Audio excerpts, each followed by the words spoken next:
मुस्लिम आबादी को लेकर केंद्रीय अल्पसंख्यक मामलों के मंत्री किरण रिजिजू की ओर से दिए गए बयान पर राजनीति तेज हो गई है। एआईएमआईएम प्रमुख असदुद्दीन ओवैसी ने उनके बयानों पर कड़ा पलटवार किया है, साथ ही कई बड़े आरोप लगाए हैं, जिसके बाद सियासी पारा हाई है। क्या कुछ बोले हैं ओवैसी और क्या है पूरी खबर, जानेंगे इस रिपोर्ट में। भारत में अल्पसंख्यक की परिभाषा और स्थिति को लेकर एआईएमआईएम प्रमुख असदुद्दीन ओवैसी और केंद्रीय अल्पसंख्यक कार्य मंत्री किरेन रिजिजू के बीच एक बार फिर तीखी बहस छिड़ गई, जिससे राजनीति पूरी तरह गर्मा गई है। दरअसल एक सम्मेलन के दौरान केंद्रीय मंत्री रिजिजू ने कहा, अगर हम भारत में मुस्लिम आबादी को एक अलग देश के रूप में देखें तो ये दुनिया का छठा सबसे बड़ा देश हो सकता है। दूसरी ओर लगभग 52,000 की आबादी वाला पारसी समुदाय महज एक कस्बा या गांव जैसा है।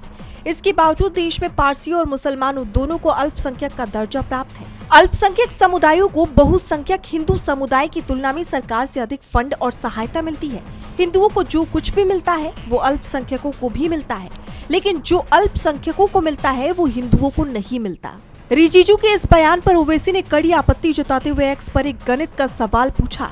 हिंदुओं और मुसलमानों की आबादी की तुलना करते हुए ओवैसी ने कहा, 79.8% बड़ा है या 14%।